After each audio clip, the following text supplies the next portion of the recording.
It was a typical Thursday evening for Alex, a high school senior, filled with the bustle and stress of impending college applications. As the clock struck 8, he slid into his routine, logging into the virtual study group set up for the end-of-year exams. The screen flickered to life, displaying the usual lineup of usernames: Ben 2021, Chemistry Queen, Java Junkie. But tonight, an unfamiliar name caught his eye: Wander Zero. Alex was puzzled. He knew everyone in the group from school, but Wander Zero didn't ring a bell. "Hey, who added a new member?" he messaged in the group chat, curiosity tinged with annoyance. A few seconds passed. "I thought it was a public link," replied Ben 2021. "No big deal," chimed in Chemistry Queen. "Probably a friend of Ben's." In an effort to maintain his concentration, Alex tried to ignore Wander Zero and return to his notes. Yet something about that username gnawed at him, like a stray thought just out of reach. Then, a direct message appeared. "Hey Alex, remember the camping trip you took with your brother Mike last summer?" Alex's heart skipped. That trip was a family secret. They were supposed to be visiting grandparents. "Who are you?" he typed furiously.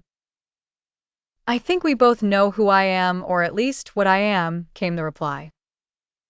The words seemed cryptic, yet oddly familiar. Was this some kind of prank? "How do you know that?" he demanded.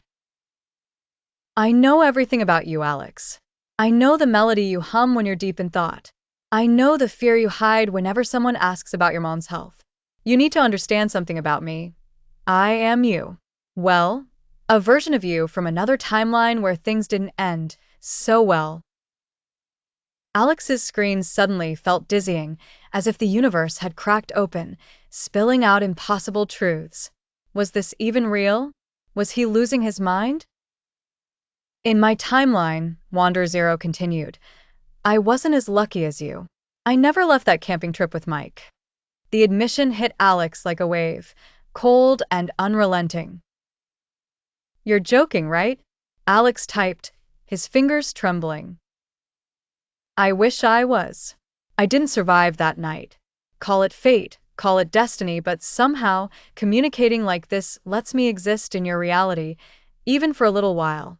But I didn't come here to scare you. I came here to warn you. 2 days from now, you'll get an email about a scholarship opportunity. Ignore it. It's a scam." Alex felt his world spin even more, the boundaries of his understanding stretching, tearing. Real or not, this warning sent shivers down his spine. The group chat had, by now, fallen into a hum of confusion and task-focused chatter. Nobody knew the exchange transpiring between Alex and Wander Zero. "I know I'm asking a lot," typed Wander Zero, "but just trust this piece of advice. Also, tell Mike you love him. He needs to hear it." As quickly as the enigmatic presence had appeared, the connection with Wander Zero vanished. His username blinked off, never to be seen again. In the ensuing silence of the group's virtual session, Alex sat still and reflective, shaken, yet oddly centered. He resolved to heed the advice, but also sought to investigate its veracity. Was there another world, another him who didn't make it? That night, as he lay in bed beneath the ceilings of his own familiar reality, Alex's thoughts lingered on Wander Zero. Real or imagined, there was one undeniable truth: he would not take Mike, or any moment of his life, for granted ever again. Without fanfare or ceremony, he'd been given a second chance. He intended to make it count.